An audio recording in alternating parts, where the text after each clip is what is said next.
Right, so jumping into your first day of your training program. So what we have is days 1 through to 6, all separate tabs down the bottom here. And training day 1 within this tab, we have 6 weeks, which is one mesocycle. So after this 6 weeks of this program, that'll then be substituted out and there'll be a new program in here. Now, there's a few things on this sheet that you need to be aware of, stuff that you need to enter in, and also stuff not to change. So down the left-hand side, what you can see is the tempo. So 2010 is the standard tempo for most exercises where the goal is to grow muscle, because that's been proven to be the most effective or more effective than 1 second on the way down. What this means is simply you're controlling it for 2 seconds on the eccentric. Sets will either have 4 sets or 3 sets or whatever set number, if that number will remain constant throughout the 6 weeks. If it's not, that'll just be simply left blank.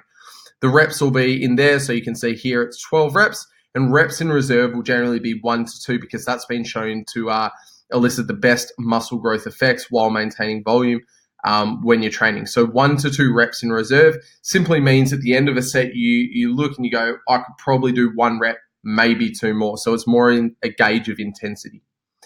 Now, what you'll see here is 1A means touch and go deadlift. So that's the first exercise. So T&G deadlift. The set modality, if I add in here, will either be usually a straight set, or you might have a superset, or you might have a drop set. But let's say it's a straight set.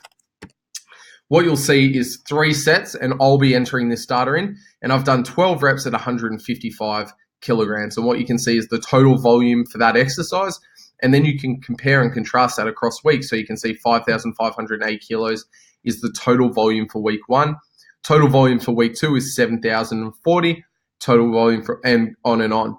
You can also see up the top there the session tonnage, which will automatically calculate, which is the sum total of all those volume totals for each individual exercise and the total amount of sets that you've completed. Now, using the first exercise as an example, you can see that there's 3 sets in the first week, 4 sets in the second week, 4 sets in the third week, 5 sets in the fourth week, 5 in the fifth week, and 6 in the sixth week, because that's how we're applying overload here. It's through an increase in volume. And then if you increase weight as well while you're increasing that level of volume, you get what's called a double progression. So as you're going along in your program, you'll then move down to A is a seated row.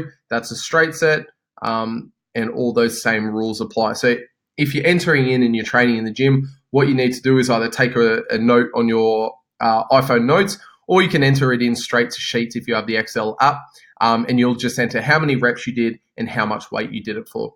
Just keep an eye on those sets because they do change in most of the programs that are designed to optimize muscle growth.